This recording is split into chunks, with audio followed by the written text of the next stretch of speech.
Eh bien, bonjour à toutes et à tous. Je vois que la famille Béliard nous a rejoints aussi. C'est toujours une joie de vous revoir. Voilà, c'est toujours un privilège pour moi et un certain stress de parler de la part du Seigneur. Et aujourd'hui, je voulais vous raconter une histoire, celle de Martin Niemöller. Il était pasteur protestant et il vécut de 1892 à 1984. Sa famille faisait partie de l'aristocratie allemande avant la Seconde Guerre mondiale. Par sa famille, il possédait un certain nombre de grandes usines et de propriétés. Quand on lui demandait combien d'Allemands étaient de véritables nazis, il faisait une réponse qui devrait nous faire réfléchir au regard des fanatismes de plus en plus fréquents à notre époque. Peu de gens, disait-il, sont de vrais nazis, mais nombreux sont ceux qui se réjouissent de la fierté, du retour de la fierté allemande. Et encore plus nombreux sont ceux qui sont trop occupés pour y faire attention. J'étais l'un de ceux-là qui pensaient simplement que les nazis étaient une bande de cinglés, dit-il. Aussi la majorité se contenta-t-elle de regarder et de laisser faire. Soudain, avant que nous ayons pu réaliser, ils nous possédaient. Nous avions perdu toute liberté de manœuvre et la fin du monde était arrivée. Ma famille perdit tout. Je terminai dans un camp de concentration et les Alliés détruisirent mes usines. Martin Niemöller rajouta ceci. Quand ils sont venus chercher les communistes, je n'ai pas protesté parce que je ne suis pas communiste. Quand ils sont venus chercher les Juifs, je n'ai pas protesté car je ne suis pas juif. Quand ils sont venus chercher les syndicalistes, je n'ai pas protesté, car je ne suis pas syndicaliste. Quand ils sont venus chercher les catholiques, je n'ai pas protesté, parce que je ne suis pas catholique. Et lorsqu'ils sont venus me chercher, il n'y avait plus personne pour protester.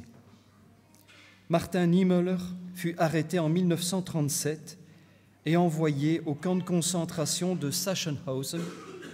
Il fut ensuite transféré en 1941 au camp de concentration de Dachau et il fut libéré du camp par la chute du régime nazi en 1945. Alors si je vous ai raconté cette histoire, c'est parce qu'on n'a jamais tant parlé de paix qu'à notre époque et la grande majorité silencieuse de vouloir vivre en paix. Et pourtant, si l'on y regarde bien, les fanatismes envahissent le monde, et cela sous la passivité de la majorité silencieuse. De tout temps, des personnes ont profité de leur situation, de leur position, pour asservir physiquement, mentalement, psychologiquement, moralement d'autres individus qui leur étaient soumis ou auprès de qui ils avaient une forte influence. Ce n'est pas nouveau, cela existe depuis toujours. Et cela s'est notamment vu au moment des jeunes communautés chrétiennes dans lesquelles certains ont voulu prendre l'ascendant sur les autres fidèles en y introduisant des doctrines contraires à l'enseignement de notre Seigneur Jésus. L'apôtre Paul en fait mention à plusieurs reprises dans ses lettres, c'est précisément l'étude de notre école du sabbat pour l'instant. Mais saint Jean également, dans ses épîtres, met en garde ses petits-enfants, comme il les appelle tendrement, contre les faux prophètes qui induisent en erreur les fidèles. On parle des épîtres de Jean et on suppose bien qu'elles sont de lui. Je ne suis pas seul à prêcher ce matin. Plusieurs éléments conduisent à cette conviction dans la mesure où le style d'écriture d'abord est tout à fait comparable à celui que l'on retrouve dans l'Évangile de Jean. De plus, l'auteur confirme qu'il est un témoin oculaire de la vie du Christ et la datation de ses écrits confirme qu'il se situe dans les 10 dernières années du 1er siècle. Ces lettres sont un peu particulières dans la mesure où elles sont adressées à l'intention non pas d'un individu, mais bien d'un ensemble de personnes que l'auteur nomme chargées d'affection, ses petits-enfants, ses bien-aimés, ou encore tout simplement ses chers frères. Il s'agit donc d'une communauté que l'on appelle généralement johannique, qui passe par une crise profonde, voyant un groupe assez important de ses membres quitter la jeune Église. L'origine de cette crise est, on peut le dire, de type théologique, puisque ceux qui quittent la communauté font sécession, car ils ne confessent pas Jésus-Christ, qui fait de chair comme étant le Christ, Fils de Dieu. On ressent d'ailleurs que cette prise de position à propos de l'incarnation a été fort probablement accompagnée de comportements fort agressifs vis-à-vis des autres membres de la communauté. Et on devine qu'après le départ de ce groupe, ceux qui sont restés ont dû ressentir un certain mal-être à l'égard de leurs anciens frères et peut-être même certains doutes vis-à-vis de leur propre foi. C'est donc conscient de ce malaise profond que saint Jean rédige ses épîtres. Il veut donc rassurer ses correspondants, il veut leur montrer la solidité de la foi en Christ et les exhorter à demeurer solidement dans cette foi et dans l'amour concret qui découle de cette foi. Ce sont donc des écrits d'exhortation et d'enseignement qui en font un document théologique pour toutes les générations de lecteurs dont nous aussi, nous faisons partie pour comprendre la nature même du Christ. En fait, on a plus l'impression de lire une prédication plutôt qu'une simple lettre, et d'emblée, on constate les fameuses similitudes avec le 4e évangile, où il reprend des termes qui y sont utilisés comme « au commencement », « la parole »,« la vie éternelle »,« nous avons vu »,« le Père »,« le Fils »,« la joie parfaite », etc. Et ainsi un style tout à fait particulier à l'apôtre. Et on voit au travers de ces lettres qu'il a une profonde affection pour ses lecteurs et surtout qu'il est beaucoup plus âgé qu'eux. L'apôtre se focalise sur la personne de Jésus, mais pas seulement sur son identité, mais sur tout ce qui se rapporte à lui. Il manifeste donc son enthousiasme pour le Christ parce que, primo, c'est Dieu en personne, éternel depuis les origines, et il renvoie en quelque sorte à Genèse 1, au commencement, Dieu créa les cieux et la terre, et en Jean 1, au premier verset, au commencement était la parole, et la parole était avec Dieu, et la parole était Dieu. Deuxièmement, il l'a vu de ses propres yeux, il l'a entendu, il l'a touché, et cela avec d'autres. Il s'agit donc d'une réalité concrète et indiscutable en ce qui le concerne. Et pour lui, c'est une belle réalité puisqu'il dit l'avoir contemplée. De là, il tient à affirmer ce caractère vital de Jésus, qu'il est manifeste et qu'il est sans ambiguïté. Il fait partie de son expérience, elle doit être annoncée, elle doit être partagée. Et l'apôtre a conscience, bien évidemment, qu'il a vécu un privilège réservé à peu de personnes. Nous aurions bien voulu, nous autres, côtoyer Jésus. Ainsi, par son témoignage, il tient à faire découvrir à d'autres cette expérience de même niveau par la communion avec le Christ. Une chose est certaine, l'écrit ne vise pas seulement à faire la joie des lecteurs, mais aussi la sienne et celle de ceux qu'il représente. On voit en effet qu'il utilise plusieurs fois le pronom « nous ». Il s'inclut donc comme bénéficiaire des effets positifs de son témoignage. En parcourant les lettres de Jean, si vous avez l'occasion de le faire cet après-midi, faites-le. On peut déjà méditer sur quelques sentiments produits en nous dans nos vies actuelles. Ça, c'est peut-être un peu près, tu sais. Ça va trop. Voilà.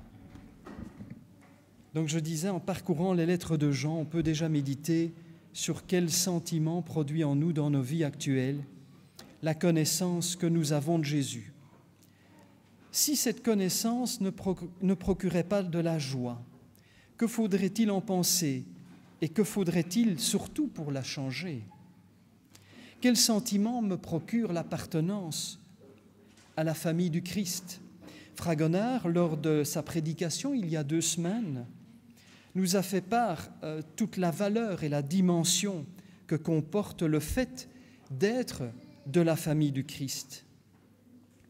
Mon regard et mon attention sont-ils tournés vers les bienfaits vitaux de la relation que j'ai avec le Seigneur? Suis-je enthousiaste, comme l'auteur à propos de Jésus? Cela me pousse-t-il d'annoncer Jésus? Ai-je déjà pensé à exprimer à quelqu'un la joie que j'ai de connaître Jésus? Est-ce que cela a apporté dans ma vie? Vous savez, c'était le Ramadan il y a quelques semaines, et il y a un musulman dans mon bureau qui respecte les principes de sa religion. Et donc un midi, alors que les employés s'apprêtaient à aller déjeuner, un de mes collègues me demanda si je ne voulais pas les accompagner, à moins que, sous le ton ironique, comme mon collègue musulman, je ne fasse comme lui le Ramadan. Et j'ai répondu que je ne faisais ni le Ramadan, ni le carême, et que bien que je respectais les pratiques d'ascétisme appliquées par certains envers leur religion, les actes cherchant à mériter le ciel, je n'y croyais pas du tout. Par contre, ce qui me réconfortait et me mettait dans la joie et l'espérance, c'était ma relation avec le Seigneur, qui m'avait apporté tellement de choses positives et une transformation qui me faisait tellement du bien. Mon collègue était un peu interpellé, un peu surpris et un peu gêné. Il m'a dit « mais c'est intéressant, mais à l'occasion, il faudrait peut-être que nous en parlions. Et peut-être que la joie de connaître Jésus aurait peut-être plus de chances d'avoir un impact sur les gens à notre époque. » Revenons donc aux lettres de Jean. Après le prologue de la première lettre de Jean, l'apôtre met l'accent sur le renoncement au péché. Il faut renoncer au péché, il faut obéir au commandement de Dieu, ne pas s'attacher au monde et demeurer fidèle à l'enseignement et à la doctrine de Jésus-Christ Rédempteur. Il précise que Dieu est la lumière et il ajoute qu'il n'y a pas en lui de ténèbres. En d'autres mots, il souligne que Dieu est parfait. Il ne peut être comparé et il est aussi opposé au péché que la lumière l'est aux ténèbres. Je ne sais pas s'il vous est arrivé d'être dans le noir le plus absolu. Cela avait plus de signification à l'époque du Christ qu'à la nôtre, car c'est vrai qu'aujourd'hui, nous avons toujours des sources de lumière. Et être dans le noir absolu, c'est une chose que nous ne connaissons plus. Nous étions, mon épouse et moi, dans le Périgord en décembre dernier, dans un tout petit village où il y avait à peine peut-être plus de 10 habitants. Et un soir, il y a eu une panne de secteur. Il faisait nuit noire. Pas une seule lumière, ni dans le village, ni dans la rue, ni dans la maison forcément, ni sur la route, ni dans la vallée. Et on était dans le noir le plus absolu. On n'y voyait rien du tout. Je peux vous dire que trouver une bougie dans ces conditions, ce n'était pas évident du tout. C'était bizarre.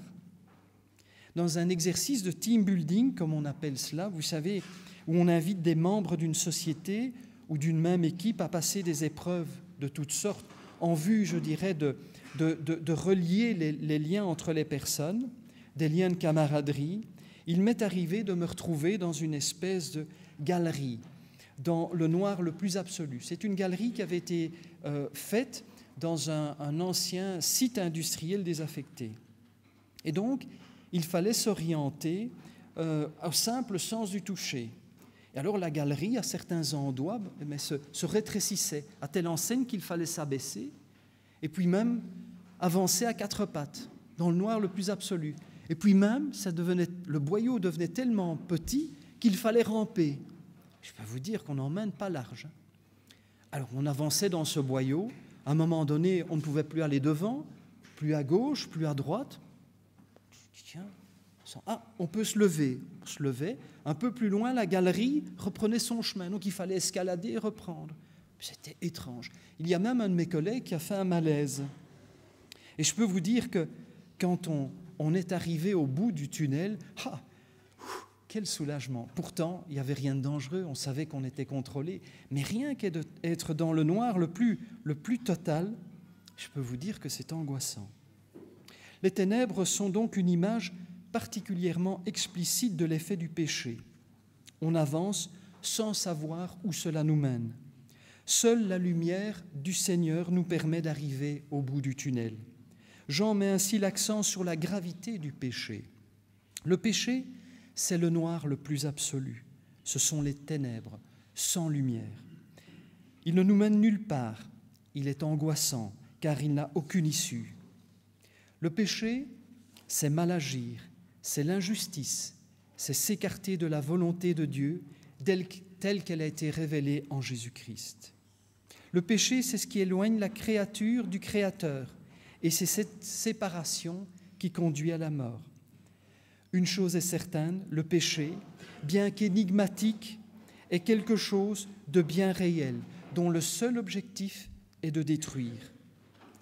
Et Jean nous donne heureusement la solution au problème du péché. Et nous allons lire ensemble, si vous le voulons bien, dans la première lettre de Jean, au chapitre 1, les versets 7 à 9. Si on peut mettre la projection. Mais si nous marchons dans la lumière comme il est lui-même dans la lumière, nous sommes en communion les uns avec les autres, et le sang de Jésus, son Fils, nous purifie de tout péché. Si nous disons que nous n'avons pas de péché, nous nous égarons nous-mêmes et la vérité n'est pas en nous. Si nous reconnaissons nos péchés, lui qui est fidèle et juste, nous pardonnera nos péchés et nous purifiera de tout ce qui nous oppose à lui. La solution est donc bien dans notre relation au Père par Jésus qui est la lumière. Et dans 1 Jean 2, 15, on peut peut-être lire également, il nous est dit « N'ayez pas l'amour du monde, ni de celui qui est dans le monde. Si quelqu'un aime le monde, il n'a pas en lui l'amour du Père. » Ce n'est donc pas dans les solutions proposées par le monde que nous trouverons le vrai bonheur, ni ne trouverons la vie éternelle. Quelles que soient nos bonnes intentions pour être heureux, quelles que soient les idées parfois utopiques qui nous habitent, notre passage sur terre est éphémère et rien ne pourra nous sauver de la mort. Jean insiste sur le fait que nous sommes pardonnés non pas grâce à nos bonnes œuvres, ni même à la connaissance de Dieu, mais grâce au nom de Jésus-Christ, c'est-à-dire sur la base de ce que Jésus est et de ce qu'il a accompli pour l'humanité, de ce qu'il a accompli pour chacun d'entre nous. Mais que veut dire Jean par aimer le monde ? Serait-ce ne pas aimer les personnes ou encore notre belle planète et sa nature ? Ce que Jean veut dire, c'est de nous écarter de tout ce qui, dans le monde, peut, si nous y attachons, nous empêcher d'avoir une relation sincère et salvatrice avec Dieu, par l'expérience de l'amour de notre Seigneur Jésus. Et là, nous devons avoir le courage de faire une introspection sincère des aspects de ce monde, qui, en soi, ne sont pas nécessairement mauvais, mais que nous faisons passer avant notre Seigneur et son action régénératrice en nous. Et c'est particulièrement vrai dans notre monde actuel, si douillet, si confortable, si égoïste. Venir au temple le matin, le samedi matin, alors que je suis si bien dans mon lit. M'engager dans une fonction de l'Église alors que j'ai un appel personnel de Dieu, ou simplement témoigner de mon expérience tellement enrichissante par Jésus, mais j'ai autre chose à faire. Prendre un petit moment de méditation après une courte lecture de la Bible avant de me coucher, mais cela va me mener tard, et puis il y a quand même un beau film à la télé. montrer à mon épouse, montrer à son époux, à ses enfants, à ses parents, à ses proches qu'on les aime et leur montrer l'affection qu'on leur porte. Oui, mais j'ai d'abord le journal à lire, ou je dois voir quelque chose sur Internet, ou j'ai un loisir que je ne veux en aucun cas rater. On sent bien que le mot « monde », dans le vocabulaire de Jean, a une connotation négative dans la mesure où ce monde est en séparation de Dieu. C'est bien le sens des versets 16 et 17 du chapitre 2 que nous allons lire ensemble. Tout ce qu'il y a dans le monde, les désirs égoïstes de la nature humaine, les désirs du regard, l'orgueil de la richesse, tout cela ne vient pas du Père, mais du monde. Or, le monde, avec ses désirs, est en train de disparaître. Mais celui qui fait la volonté de Dieu demeure pour toujours. Au verset 18, il continue et il parle de la dernière heure et de l'Antichrist. Mes enfants, nous sommes à la dernière heure. L'Antichrist, comme vous l'avez appris, doit venir. Or, il y a maintenant beaucoup d'antichrists. Nous savons ainsi que nous sommes à la dernière heure. Pour Jean, les antichrists sont ceux qui manifestent l'esprit de l'antichrist, qui ne s'est pas encore pleinement manifesté et dont il fait plus explicitement la description dans ce fameux chapitre 13 de l'Apocalypse, lorsqu'il décrit la bête sortie de la mer. Je vous propose de continuer dans la lettre de Jean, la première lettre de Jean, au chapitre 4, les 4 premiers versets. « Mes bien-aimés, ne croyez pas n'importe quel inspiré, mais examinez les inspirations pour voir si elles viennent de Dieu, car beaucoup de faux prophètes se sont répandus dans le monde. Voici comment vous saurez si l'Esprit de Dieu les inspire. Tout inspiré qui proclame que Jésus-Christ est venu parmi nous dans la chair, celui-là appartient à Dieu. Tout inspiré qui refuse de proclamer Jésus, celui-là n'appartient pas à Dieu. Il a l'esprit de l'Antichrist, dont on vous a annoncé la venue et qui est dans le monde dès maintenant. Vous, mes petits-enfants, vous appartenez à Dieu et vous avez vaincu ces gens-là. Car celui qui est en vous est plus grand que celui qui est dans le monde. Eux, ils appartiennent au monde. Voilà pourquoi ils parlent le langage du monde. Et le monde les écoute. Oh oui, que le monde les écoute. On réfute partout la création de l'univers au profit de l'évolution, à telle enseigne que, par exemple, dans l'enseignement officiel de l'État, il est interdit encore de parler de la création. Regardez la mission du robot Curiosity parti pour une nouvelle ère d'exploration sur Mars, en vue de comprendre l'évolution de l'univers et comment la vie est-elle apparue. Le coût du robot, 2 milliards de dollars, sans compter les coûts de l'opération, le coût des ingénieurs, des infrastructures mises en place, ceci pour comprendre, paraît-il, comment la vie serait-elle apparue. Jeter tant d'argent par les fenêtres, alors que les Saintes Écritures nous ont depuis longtemps fait savoir que la vie est la conséquence d'un acte créateur, intelligent, délibéré et voulu. Consacrer tant d'argent alors que l'évidence saute aux yeux et qu'il y a aussi tant de misère à soigner sur notre terre. Il faut donc éprouver les esprits. Et cela vaut pour nous autant qu'à l'époque de Saint Jean. Il nous revient donc d'être vigilants à tout ce qui tentera de diviser l'Église en détournant le croyant du Christ par de faux enseignements, par une mauvaise compréhension d'une relation solide au Père par le Christ.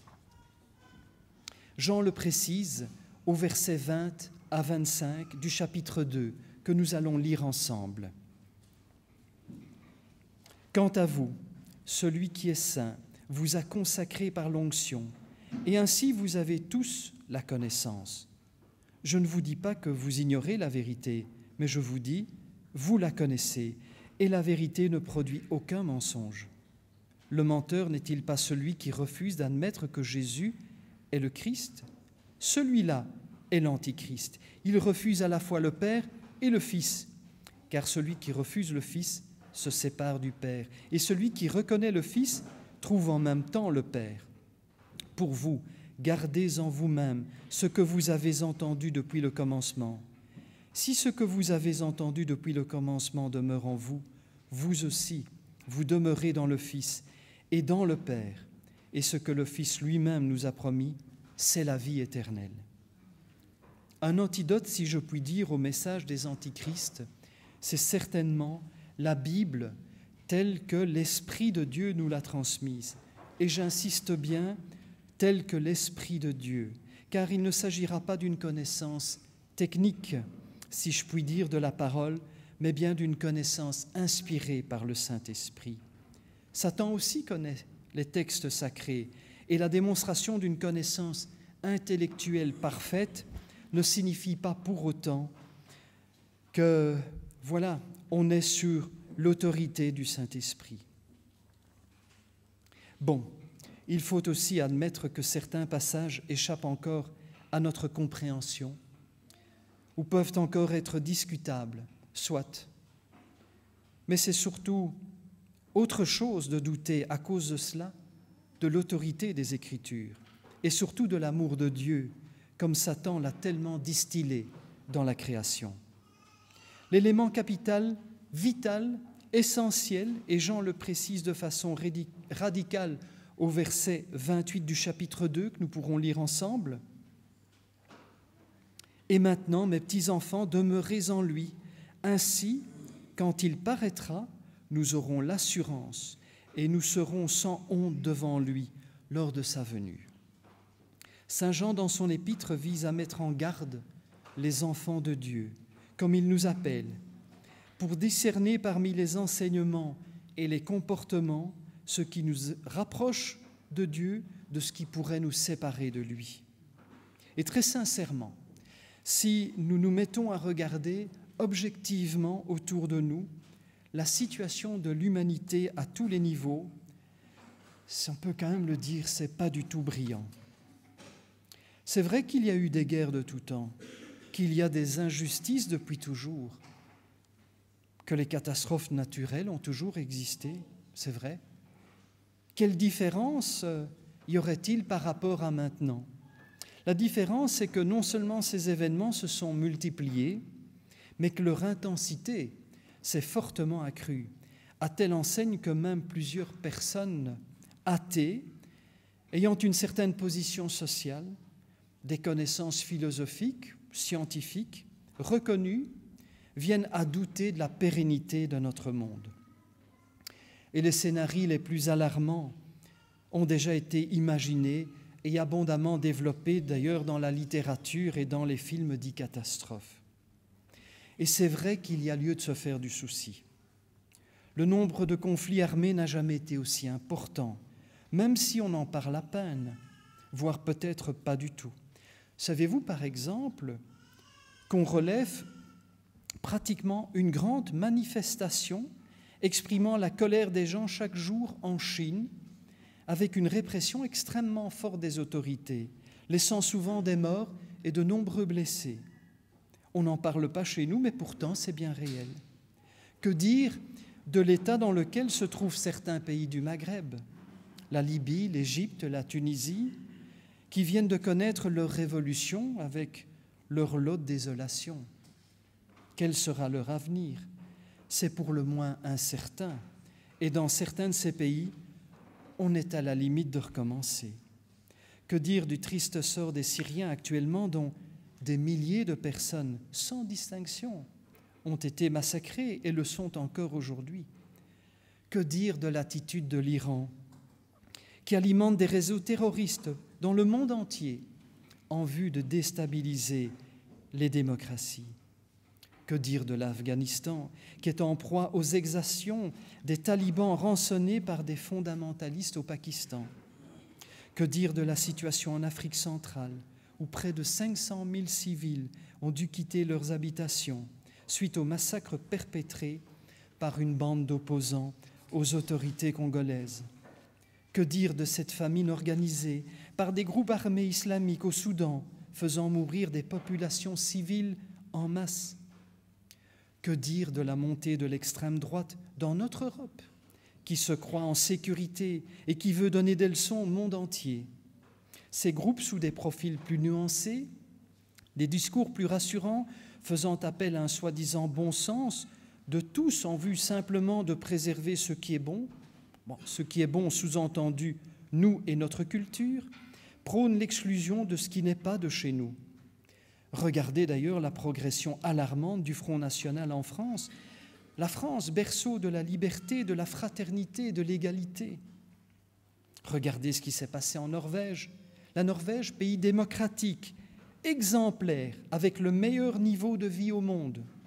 La Norvège est considérée comme le pays le plus évolué et le plus riche du monde. Cela n'a pas empêché Anders Behring Breivik à massacrer 77 personnes. Et c'est vrai que devant l'horreur, la grande majorité des Norvégiens a réagi avec force contre ce personnage et les principes qu'il soutient. Mais savez-vous que cet individu a reçu l'appui de très nombreux sympathisants qui, au travers d'Internet, lui ont adressé des messages de félicitations, comprenant qu'il fallait faire l'acte héroïque accompli pour se libérer de cette culture musulmane qui n'a rien à faire en Norvège. Ne nous gonflons pas le torse, hein. La Belgique n'est certainement pas à l'abri de ce type de situation et de mentalité qui gangrène la société. Franchement, nous n'avons de leçons à donner à personne. Que dire des catastrophes naturelles? Je peux vous dire que les statistiques tirées par les assureurs n'ont jamais été aussi graves. Savez-vous que c'est par centaines qu'on constate les catastrophes naturelles chaque année sur l'ensemble du globe et que plusieurs compagnies d'assurance et de réassurance se trouvent dans des situations d'équilibre financier pour le moins préoccupantes. Je présume que vous avez, entre autres, entendu parler de ce bloc de glace gros comme 2 fois la superficie de Manhattan, qui s'est détaché d'un glacier au Groenland. Ce serait dû au réchauffement de la planète dont bien d'autres conséquences se font ressentir partout dans le monde.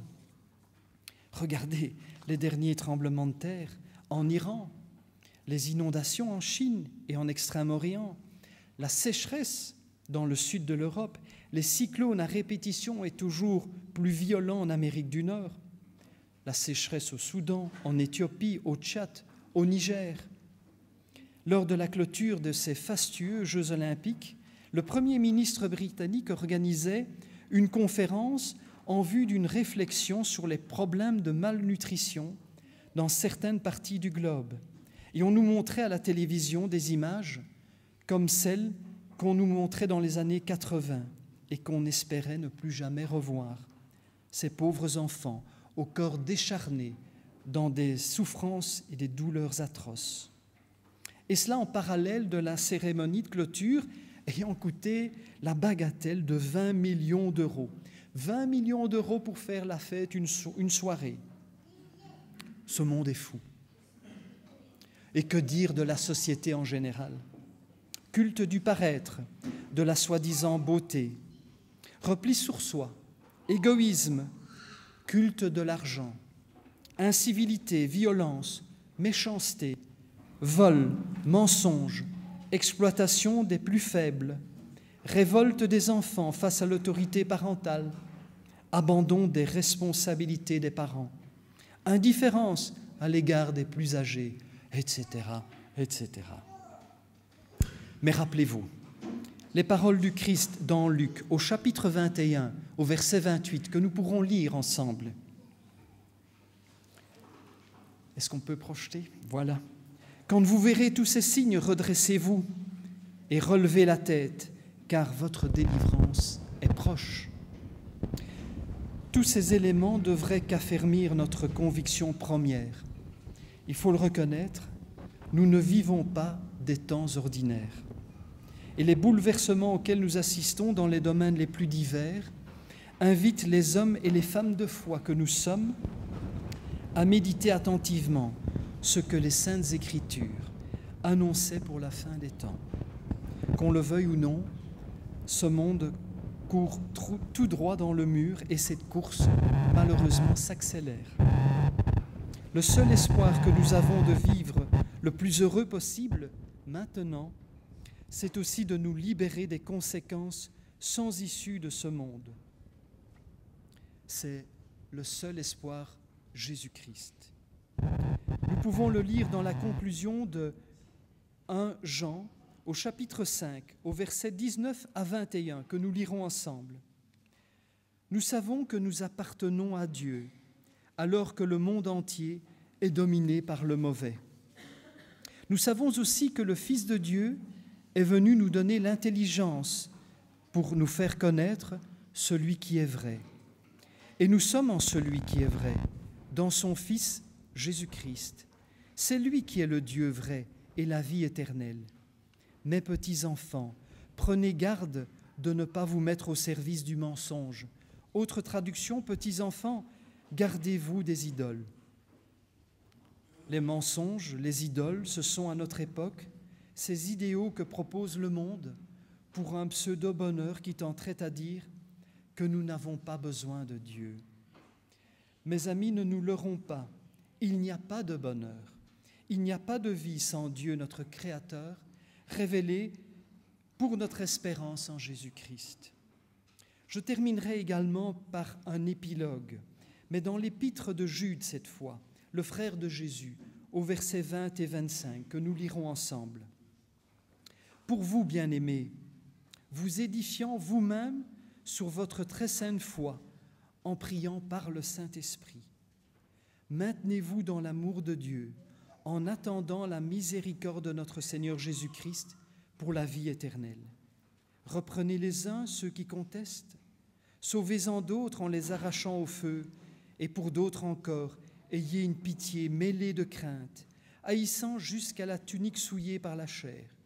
Or, à celui qui peut vous préserver de toute chute et vous faire paraître devant sa gloire, irrépréhensible et dans l'allégresse, à Dieu seul, notre Sauveur, par Jésus-Christ notre Seigneur, soit gloire, majesté, force et puissance, dès avant tous les temps et maintenant et dans tous les siècles.